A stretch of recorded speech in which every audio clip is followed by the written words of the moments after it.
সন্ধ্যায় জাতির উদ্দেশ্যে ভাষণ দেবেন প্রধান উপদেষ্টা। দরকার, প্রধান উপদেষ্টার একটা বক্তব্য দেওয়া দরকার।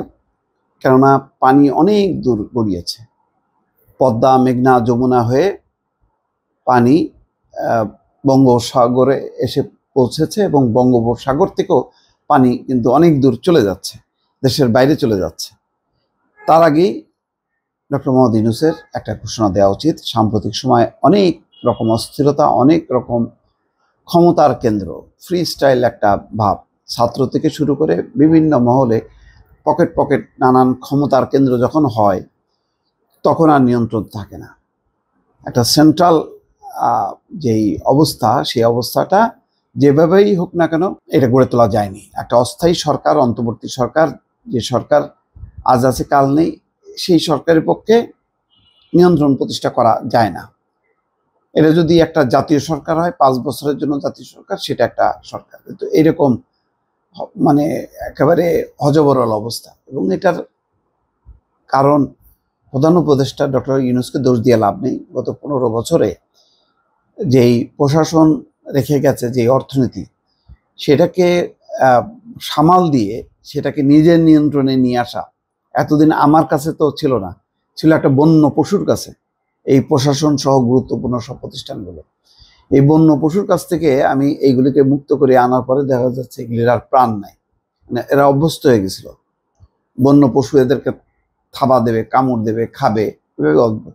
এখন এইগুলির মানুষ করতে যেয়ে দেখা যাচ্ছে যে এদের আর নড়াচড়ার ক্ষমতা নেই। ফলে সব ক্ষেত্রেই একটা অচল অবস্থা, সব ক্ষেত্রে একটা নৈরাজ্য, বিশৃঙ্খলা। সেই জন্য দ্রুত দরকার একটা রেগুলার গভর্নমেন্ট। বারবার বলছি, এটা বিএনপির সুরে সুর মিলায় বলছি না, এইটা একটা বাস্তবতা। যে 111 সরকারের কথা মনে করেন, জাস্ট শুধু তুলনা করেন, প্রথম 2-4 মাস, 5 মাস, 6 মাস কিন্তু সুন্দর করছে। আমরা মনে করছি বাপরে বাপ, এই আওয়ামী লীগ বিএনপির হানাহানি, মারামারি, কাটাকাটি থেকে মনে হয় বাঁচলাম। আইন শৃঙ্খলা পরিস্থিতিও খুব বেশ চমৎকার ছিল, একেবারে আর্মির অপারেশনগুলি নিয়ে মোটামুটি সবাই ছিল, অন্তত নিরাপদ ছিল মানুষের জীবন।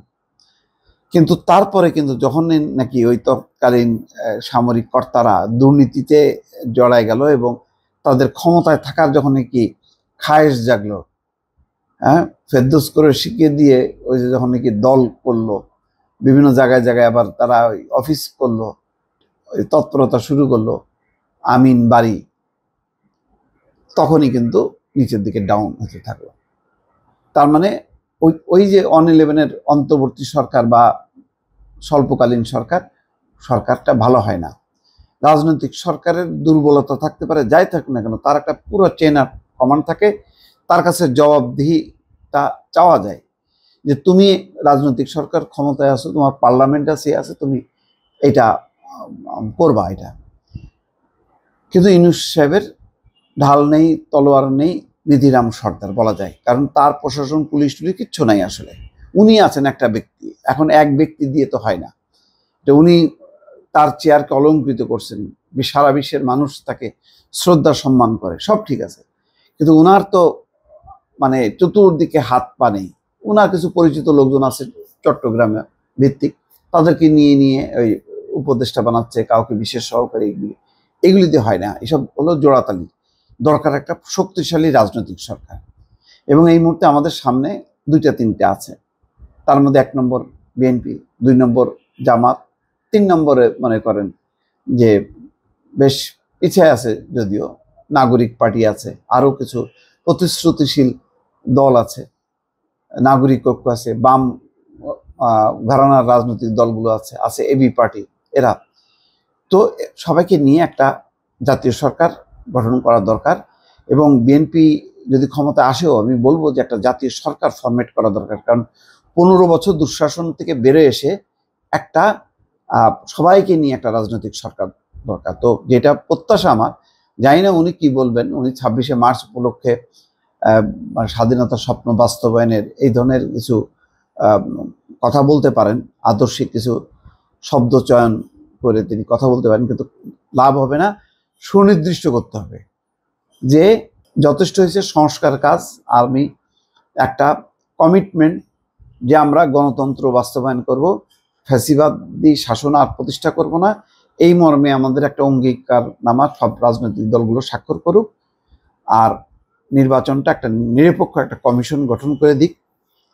আর যদি অন্তর্বর্তী সরকার ডক্টর ইউনূসের নেতৃত্বে করতে হয়, তাহলে সেখানে যদি যাদের বিরুদ্ধে অভিযোগ আছে যে তারা নতুন রাজনৈতিক প্রক্রিয়ার সঙ্গে যুক্ত, তারা বিদায় হোক, বিদায় নিক, বিদায় নিয়ে যার যার রাজনীতি করুক, করে জনগণের মুখোমুখি হোক, ভোটাভুটি হোক, তারপর যারা জিতবে তারা সরকার গঠন করবে, দলীয় সরকারও করতে পারে, জাতীয় সরকার করতে পারে। সেই জায়গাটা এখন পৌঁছানোর দরকার, তা নাহলে অনিশ্চয়তা বাড়বে। এই নানা রকম এই সেনাপ্রধানকে নিয়ে টানা হেঁচড়া, এর বিরুদ্ধে আজকে একে বের করে দাও, ওকে করে দাও, এই যে পরিস্থিতি চলছে অব্যাহতভাবে, এটার একটা অবসান হওয়া দরকার। দর্শক ভালো থাকবেন, আল্লাহ হাফেজ।